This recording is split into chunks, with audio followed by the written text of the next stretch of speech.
नमस्कार मित्रांनो, माझे नाव प्रगती प्रवीण शेरकर. मी इयत्ता 7वीमध्ये शिकत आहे. माझ्या शाळेचे नाव जिल्हा परिषद माध्यमिक शाळा पानकनेर गाव. मी हे पुस्तक वाचले आहे. या पुस्तकाचे नाव आहे मिसाईल मॅनच्या प्रेरक कथा. या पुस्तकाचे लेखक आहेत हेमंत नेहटे. या पुस्तकामध्ये डॉक्टर APJ अब्दुल कलाम यांचा जीवन परिचय आहे. डॉक्टर APJ अब्दुल कलाम यांचा जन्म 11 ऑक्टोबर रोजी झाला. त्यांचा जन्म नाथमपूरच्या पूर या गावामध्ये झाला. त्यांचे वडील आणि त्यांची आई खूप संस्कारी होते आणि त्यांना एक भाऊ व एक बहीण होते. त्यांच्या बहिणीचे नाव होते जोहा. डॉक्टर APJ अब्दुल कलाम हे खूप अभ्यासात हुशार होते. त्यांचा एक मित्र होता. त्यांच्या मित्राचे नाव होते रामनाथ. रामनाथचे वडील डॉक्टर APJ अब्दुल कलाम यांचे जवळचे मित्र होते आणि डॉक्टर APJ अब्दुल कलाम यांचे मित्र रामनाथ होते. एके दिवशी ते दररोज रामनाथ आणि डॉक्टर APJ अब्दुल कलाम नेहमी पहिल्या बेंचवर सोबत बसायचे आणि डॉक्टर APJ अब्दुल कलाम मुस्लिम धर्माचे होते, तर रामनाथ हिंदू धर्माचे होते. तरीसुद्धा त्यांच्यामध्ये खूप छान आणि घट्ट मैत्री होती. एके दिवशी त्यांच्या वर्गामध्ये एक नवीन शिक्षक आले आणि ते म्हणाले की त्यांनी पाहिले की हिंदू आणि मुस्लिम जवळ बसले आहेत. त्यामुळे त्यांना खूप राग आला आणि ते डॉक्टर APJ अब्दुल कलाम यांच्यावर ओरडले आणि म्हणाले की तू शेवटच्या बेंचवर जाऊन बस. आणि ते खूप काही बोलले होते. तर डॉक्टर APJ अब्दुल कलाम यांना वाईट वाटलेच आणि त्यांना अपमान बोधसुद्धा वाटला. तर ते जात असताना रामनाथ यांच्या डोळ्यामध्ये खूप अश्रू येत होते आणि ते शाळा सुटल्यानंतर ते दोघे घरी गेले आणि सर्व काही त्यांनी त्यांच्या आई वडिलांना सांगितले. आणि रामनाथचे वडील लक्ष्मण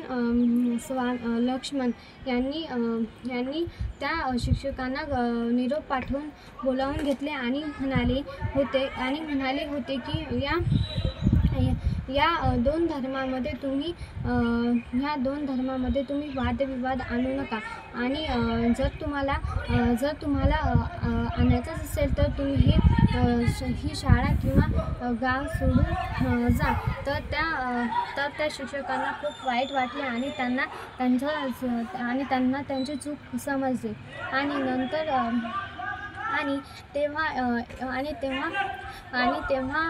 तेव्हापासून त्या शिक्षकांनी तसे वागले त्या दोघांसोबत किंवा कोणासोबतही तसे काही वागले नव्हते.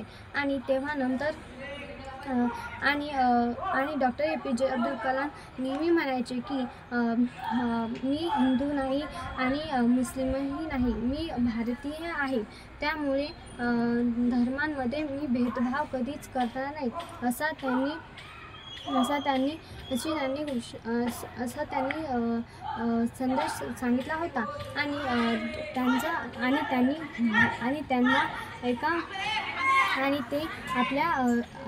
ते आपल्या शाळेचे राष्ट्रपती आणि ते आपल्या भारताचे राष्ट्रपती 6वे राष्ट्रपती झाले होते. आणि ते नेहमी खूप मेहनतीने अभ्यास करायचे आणि ते मन लावून अभ्यास करायचे. त्यांना अभ्यासामध्ये खूप इंटरेस्ट होता. ते नेहमी अभ्यासामध्ये प्रथम असायचे आणि वर्गामध्ये सुद्धा प्रथम असायचे. एके दिवशी त्यांच्या शिक्षकांनी त्यांना एक प्रयोग करायला सांगितला. तेव्हा मात्र ते त्या परीक्षेमध्ये फेल झाले होते आणि तेव्हा त्यांना त्यांचे शिक्षक म्हणाले होते की तू जर पुन्हा आणि मी तुला पुन्हा चान्स देतो, जर का त्यामध्ये सुद्धा तू फेल झालास तर तुझी शिष्यवृत्ती बंद करण्यात येईल. तेव्हा doctor APJ Abdul Kalam pass झाले होते म्हणून त्यांना शिष्यवृत्त्या मिळत होत्या. तर तेव्हा त्यांनी खूप मेहनतीने अभ्यास केला आणि त्यांनी आणि त्यांनी शिक्षकांनी दिलेले प्रॉमिस त्यांनी पूर्ण केले होते. धन्यवाद.